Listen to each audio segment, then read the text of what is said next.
আজকে আমাদের অতিথি যুক্তরাষ্ট্রের জর্জিয়া স্টেট ইউনিভার্সিটি থেকে আহ, আমাদের দেশেরই নাগরিক এবং ঢাকার নর্থ সাউথ ইউনিভার্সিটির শিক্ষক ছিলেন। উনি এখন ওখানে আছেন। জনাব আসিফ বিন আলী আমাদের সঙ্গে যুক্ত হয়েছেন।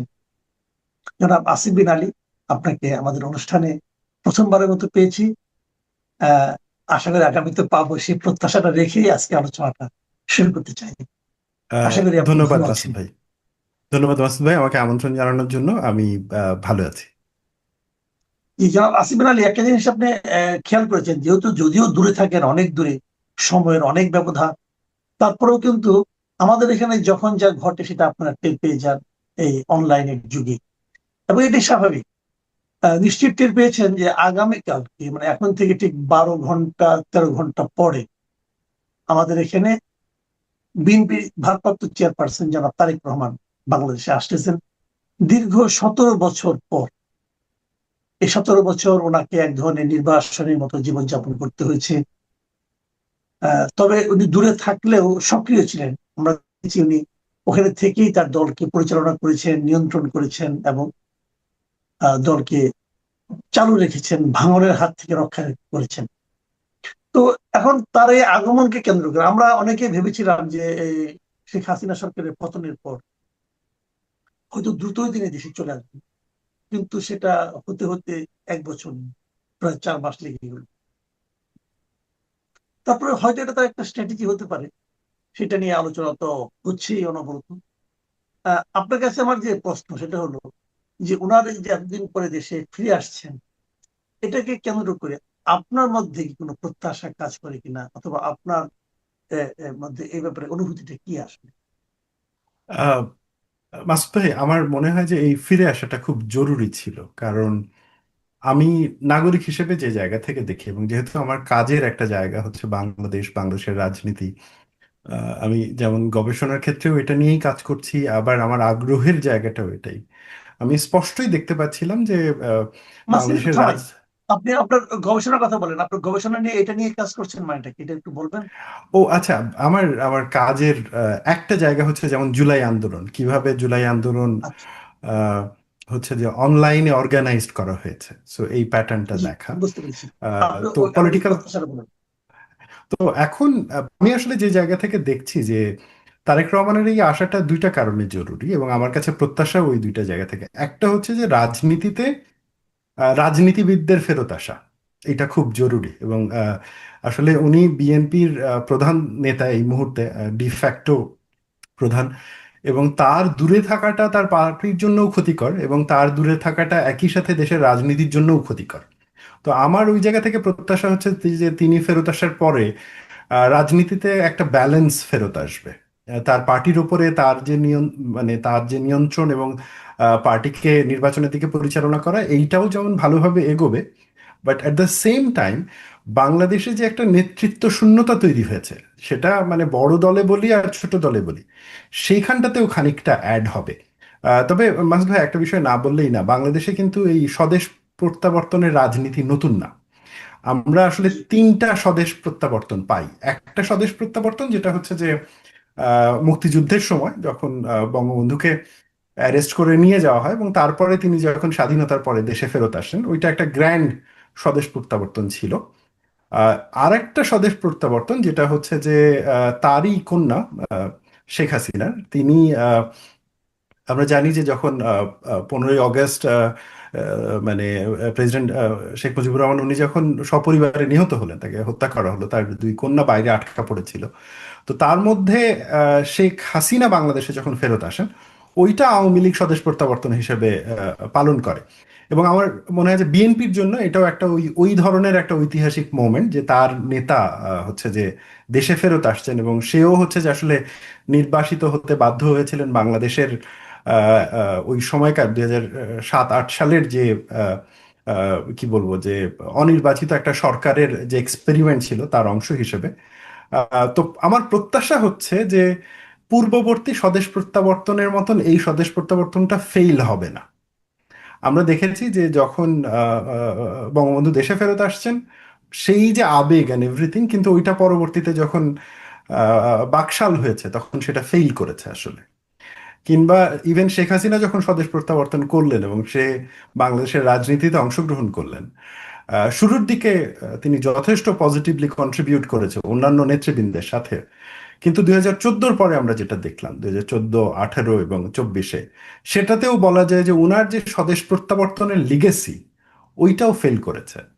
না, এখন দেখার বিষয় হচ্ছে যে বিএনপির প্রধান, তিনি যখন স্বদেশে ফিরে আসছেন, তার এই লিগ্যাসিটা কি পুরনো এক্সাম্পলটাকে ফলো করে, নাকি তিনি আমাদের সামনে নতুন কিছু দেন? সো আমার প্রত্যাশা ওই জায়গাটাতেই, যে আশা করি যে পুরনো ফেইলিয়ারের রিপিটেশনটা আমরা দেখব না, রাদার আমরা হয়তোবা এবার নতুন কিছু প্রত্যাশা করতে পারি, এই আর কি। না, রাজনীতিতে একটা নতুন ধারা সৃষ্টি হতে পারে, এই প্রত্যাশা তো আমি নিজে করবই। কারণ আমরা, আপনি যেটাকে ফেলুর বলেন, আমি শেখ হাসিনাটাকে কিন্তু যেমন উনি এসেছেন 81-এ, 81-এই তো আসছেন, এবং ওনাকে আপনি ফেল ধরছেন 2014-তে। তো 14 এবং 81 এখানে প্রায় 33 বছর। তো 33 বছরের ব্যবধানে ওনার যে পরিবর্তনটা, এটার সঙ্গে প্রত্যাবর্তনের কোনো সম্পর্ক আছে কিনা আমি জানি না, আমার কাছে মিলে না। তো উনি মানে তো, মাসুদ ভাই, যদি আমি একটা ব্যাখ্যা করি আপনার ওই পয়েন্টের সাথে, প্লিজ সেটা হচ্ছে যে প্লিজ। আসলে ফেলিয়ার বলছি আমি লিগ্যাসির অর্থে। হ্যাঁ, আচ্ছা। প্রত্যেকটা রাজনীতিবিদ তার জীবনের শেষ পর্যায় পর্যন্ত রাজনীতি করতে গিয়ে একটা লিগ্যাসি রেখে যান। যেমন ধরেন বঙ্গবন্ধুর লিগ্যাসি ছিল মুক্তিযুদ্ধ। মানে এত বড় ঘটনা আর আমাদের ইতিহাসে ঘটে নাই।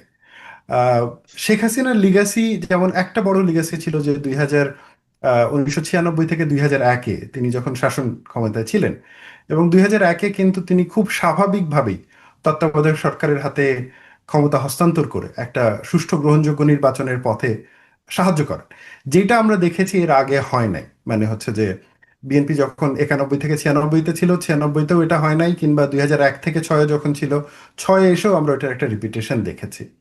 তো ফলে শেখ হাসিনার লিগেসিটা আমি দেখতে চাচ্ছি। তার লিগেসিটা আচ্ছা। যে গণতান্ত্রিক লিগেসি ছিল, সেইটা তিনি কন্টিনিউ শুরু করেছিলেন, কিন্তু আমরা যখন শেষ পর্যন্ত এসে দেখলাম সেইখানটাতে ফেইল হচ্ছে। তো আমি ওই লিগাসির অ্যাঙ্গেল থেকে বলতে চাচ্ছি যে স্বদেশ প্রত্যাবর্তনের রাজনীতি বাংলাদেশে যাতে লিগাসির দিক থেকে সাকসেসফুল থাকে। জি।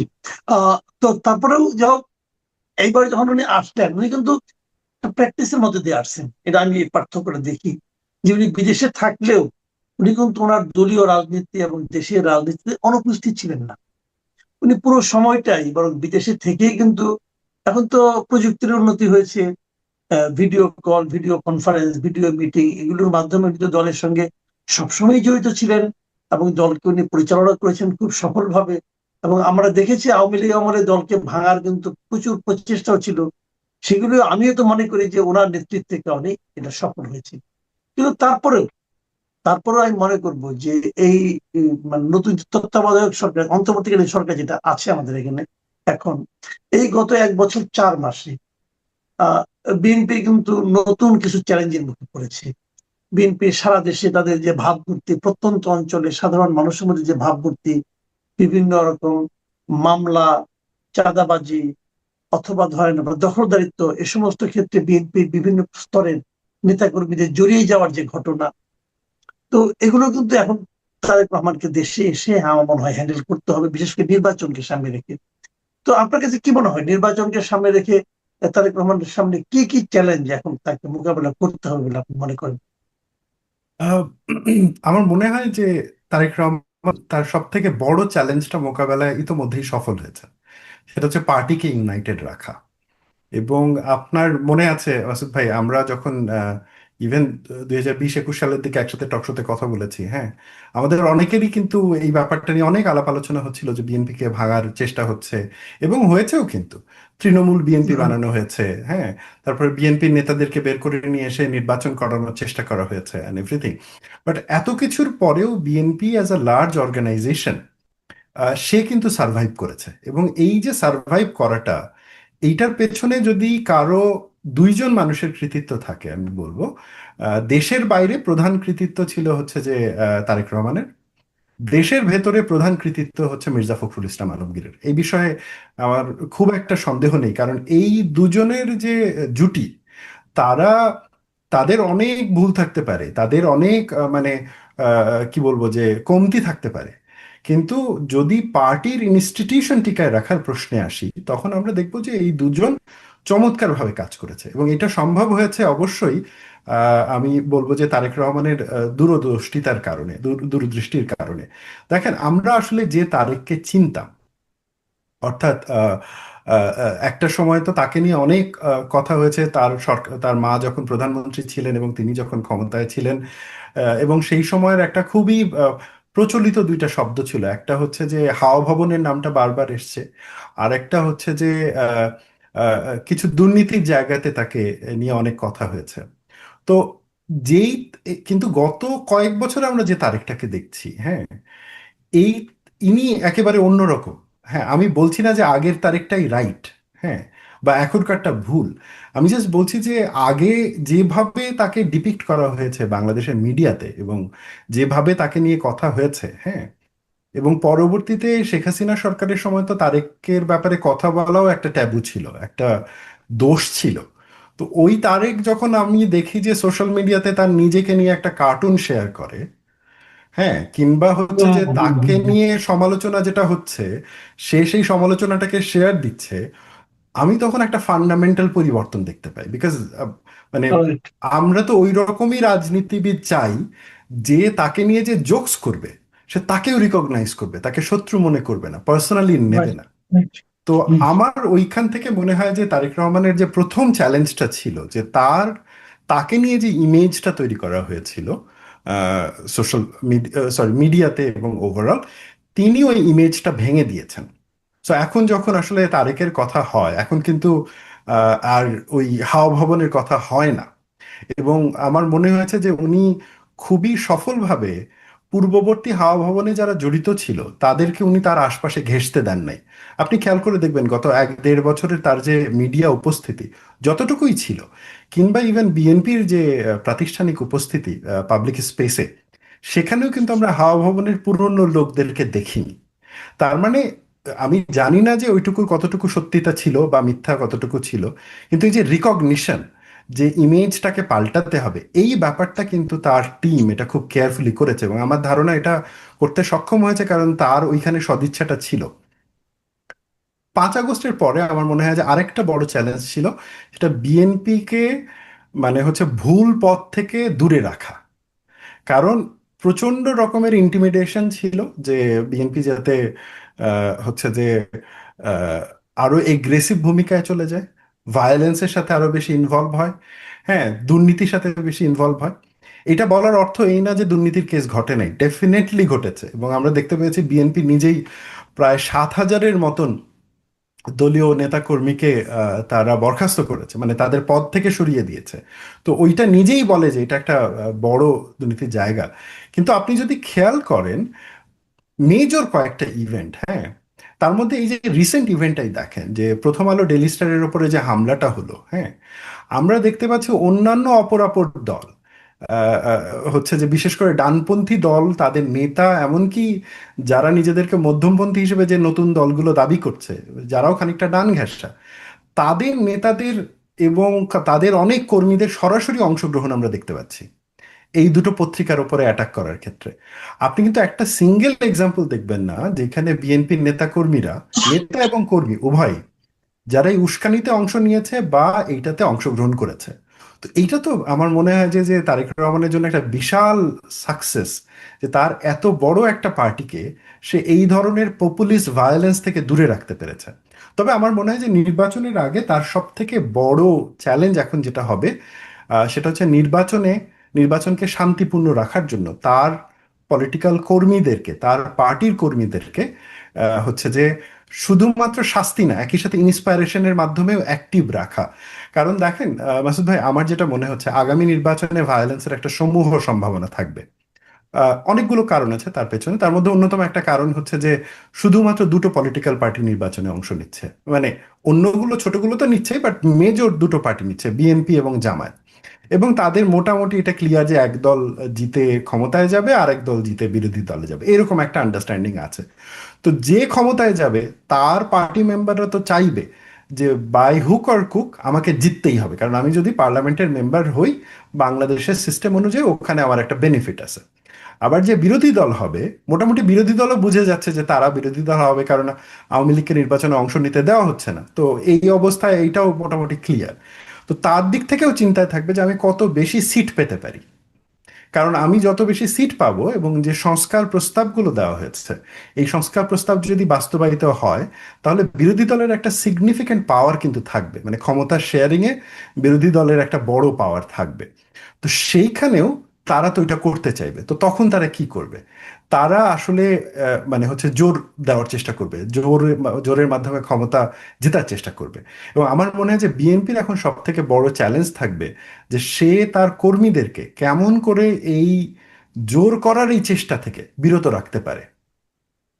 নির্বাচন নিয়ে যে আপনি একটা আশঙ্কা করলেন যে একটা মারামারি হতে পারে, একটা সংঘাত হতে পারে, এক্ষেত্রে কিন্তু আপনি মানে যে দলটাকে নির্বাচন করতে দেওয়া হচ্ছে না তাদের ভূমিকার কথা ভাবলেন কিনা আমি বুঝতে পারছি না। তাদের কি কোনো ভূমিকা থাকবে না? আমার মনে হয় যে আওয়ামী লীগ ডেফিনেটলি, যেহেতু এখন পর্যন্ত আমরা যতগুলো তথ্য পাচ্ছি যে তাদেরকে নির্বাচনে অংশগ্রহণ করতে দেওয়া হবে না, তো আওয়ামী লীগের কর্মীরাও তো চেষ্টা করবে, মানে অ্যাটলিস্ট যে অঞ্চলগুলোতে তাদের একটা প্রভাব রয়েছে। এবং এটা তো অস্বীকার করার উপায় নেই যে বাংলাদেশের বেশ কিছু এরিয়াতে আওয়ামী লীগের মানে একটা বড় উপস্থিতি রয়েছে, এবং সেইখানগুলোতে যদি তারা ভায়োলেন্স করে নির্বাচন, কারণ যেহেতু তাদেরকে পলিটিক্যাল স্পেসে অংশ নিতে দেওয়া হচ্ছে না, অ্যান্ড তার পিছনে অনেকগুলো কারণও রয়েছে, কারণ জুলাই আন্দোলনের সময়ের ভূমিকা অ্যান্ড এভরিথিং সবকিছু মিলায়। তো তারা তো ওইটা রিয়াক্ট করবেই, এবং ওইটাও একটা ভায়োলেন্সের দিকে যাবে। তবে মাসুদ ভাই, আমার মানে আমার আমার যে আশঙ্কাটা সেটা হচ্ছে যে দেখেন, আহ 5 আগস্টের পরে থানাগুলো লুট হয়েছে, হ্যাঁ। এবং জি। অস্ত্রের অন্তত আমি গত সপ্তাহে বোধহয় একটা রিপোর্ট পড়ছিলাম, সেখানে দেখছিলাম যে অন্তত 25 ভাগ অস্ত্র এখনো উদ্ধার করা হয় নাই। এবং এটা মোটামুটি হচ্ছে যে 25 ভাগ অস্ত্র, তার মানে একটা বড় নাম্বার। ইতোমধ্যে বাংলাদেশের ভেতরে কি ধরনের অস্ত্র ঢুকেছে না ঢুকেছে এইটার ব্যাপারেও আমাদের হাতে কোনো নিশ্চিত তথ্য নাই। কারণ আমরা জানি যে আমাদের মায়ানমার বর্ডারটা এখন সব থেকে বেশি ইনসিকিউর, এবং ওইখানে অলরেডি যুদ্ধ চলছে কিন্তু, হ্যাঁ। এবং আমরা একদম পাবলিকলি দেখেছি কিভাবে মায়ানমারের বিদ্রোহী অংশ তারা বাংলাদেশের ভেতরে এসে অনুষ্ঠানে অংশগ্রহণ করে, হ্যাঁ। জি। এবং হচ্ছে যে এই যে ফ্রিজ অপারেট করছে। আহ অনেকগুলো জায়গা থেকে এই ধরনেরও আলাপ রয়েছে যে রোহিঙ্গাদেরকে, কিছু কিছু রোহিঙ্গা ব্লককে অস্ত্র দেওয়া হয়েছে।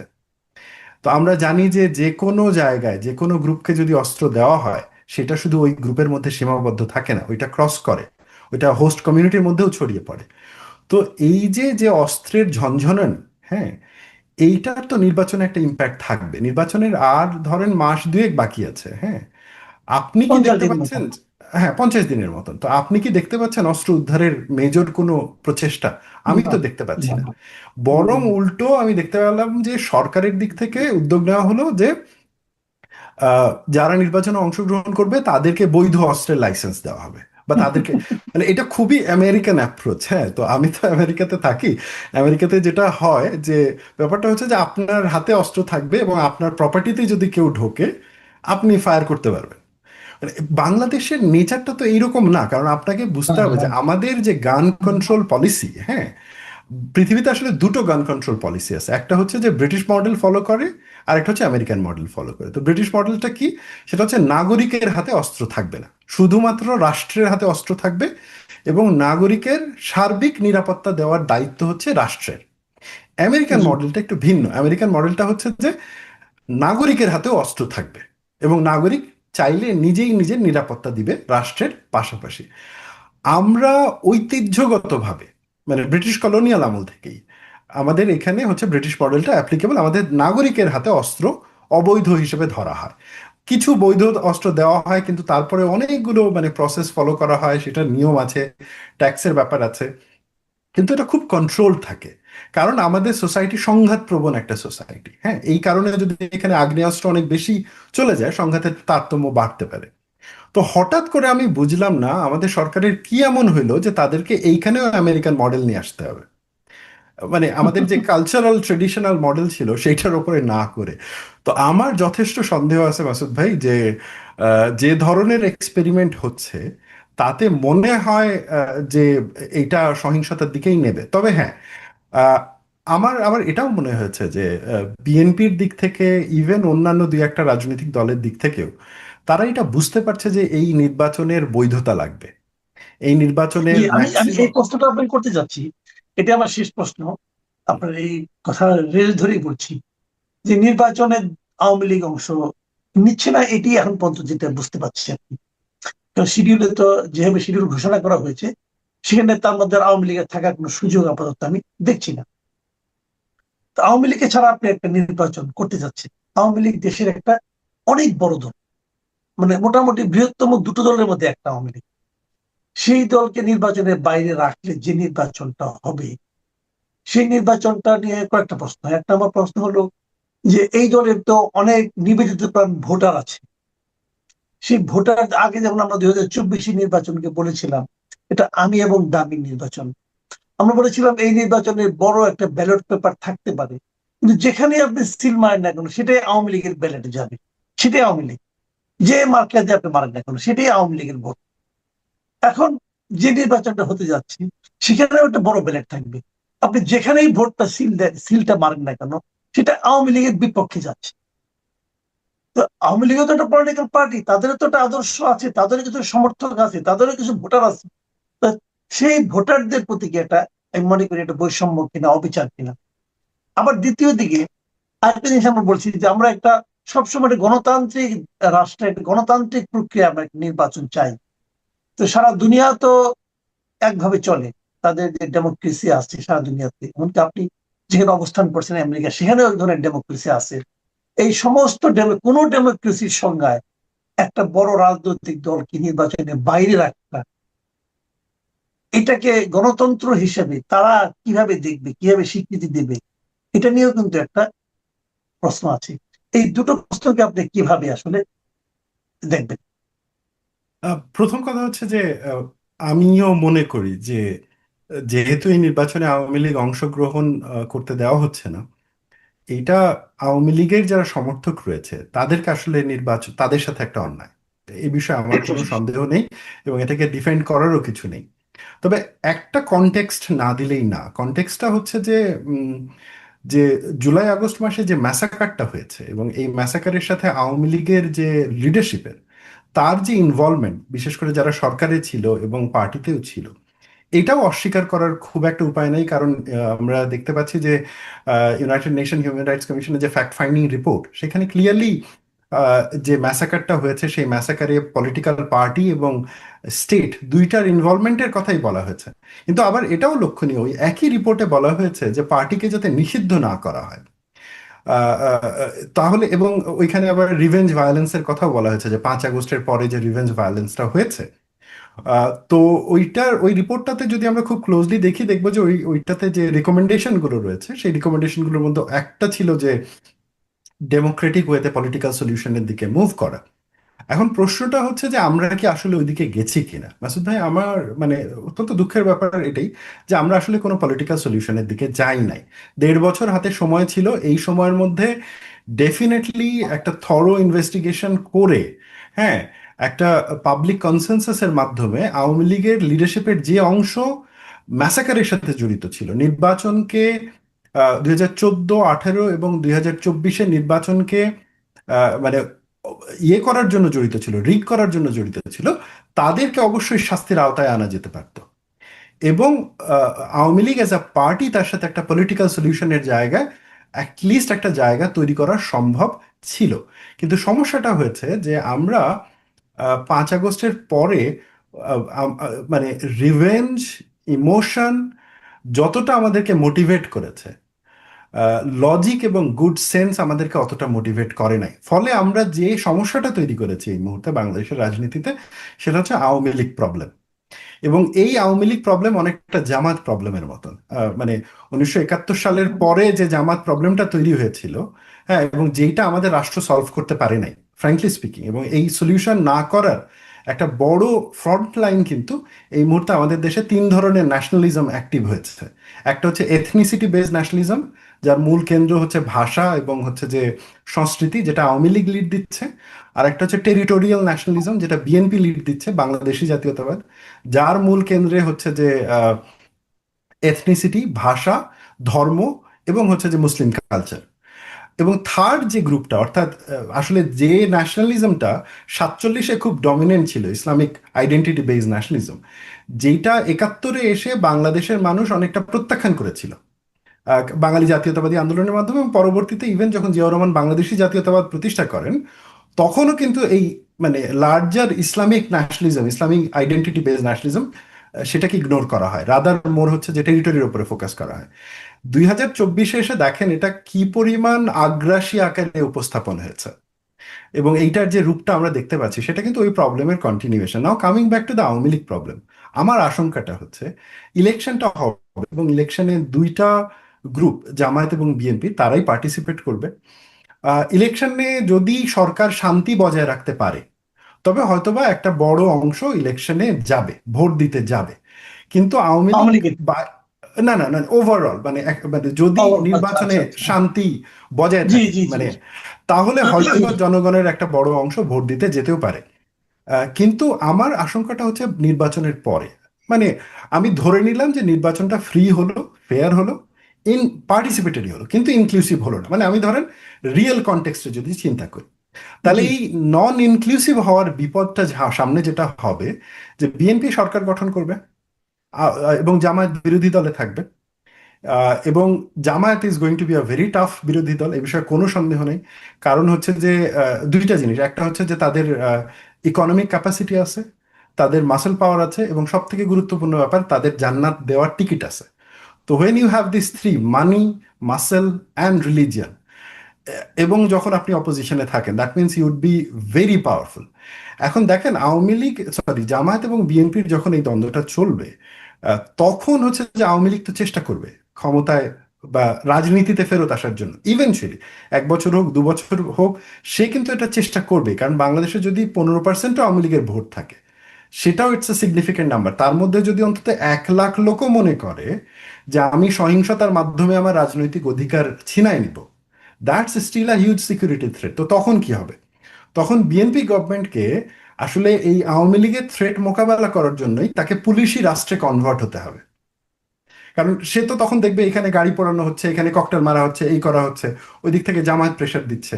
সে তখন গুড গভর্নেন্সের যে প্রমিসটা এখন নির্বাচনের সময় দিচ্ছে, সে কিন্তু আর এটা করতে পারবে না। সে কি করবে? সে মানে পুলিশের ওপরে ডিপেন্ড করবে যে এগুলোকে কন্ট্রোল করার জন্য। এবং আপনি জানেন যে আমাদের পুলিশের রেকর্ড কি জিনিস, মানে আমরা 54 বছরে দেখেছি যে আমাদের এইখানে আইনের প্রসেসের থেকে মানে ফাটাকেষ্ট মডেলটা বেশি প্রচলিত। আপনার আপনার নিশ্চয়ই যে যে ছবি ফাটাকেষ্ট, এইটা মানে আপনি দেখবেন যে রাইট আমাদের রাইট। সোসাইটিতে, হ্যাঁ, মানে মানে ইনস্ট্যান্ট যে ফাটাকেষ্ট হতে পারে সেই কিন্তু পপুলার। হ্যাঁ, তো ফলে অটোমেটিক্যালি আমরা যে গণতন্ত্রে ফেরত যাওয়ার স্বপ্নটা দেখছি, সেইটা পুলিশি রাষ্ট্রে কনভার্ট হয়ে যাবে, জি, এবং এইটার অনেক ধন্যবাদ। কেন্দ্রটা হচ্ছে এখানে। অনেক ধন্যবাদ জনাব আসিফ বিন আলী। আপনি আসলে অনেক বিষয়ে খুবই মানে চমৎকার ভাবে ব্যাখ্যা করলেন, বিভিন্ন আশঙ্কার কথা, বিভিন্ন সম্ভাবনার কথা। প্রিয় দর্শক, আপনারা শুনলেন জনাব আসিফ বিন আলীর বিশ্লেষণ। আপনাদের কেমন লাগলো আমাদের লিখে জানাবেন, এবং আমরা সেই সঙ্গে আশা করব যে আপনি আমাদের সঙ্গে আগামীতেও সময় দিবেন, যদি আপনি সময় করতে পারেন। খুবই ব্যস্ত সময় কাটান জানি, তার মধ্যে যদি আমাদের সময় দেন, আমরা আপনার প্রতি কৃতজ্ঞ থাকবো। প্রিয় দর্শক, এখন এ পর্যন্তই। আল্লাহ হাফেজ। ধন্যবাদ মাসুদ ভাই।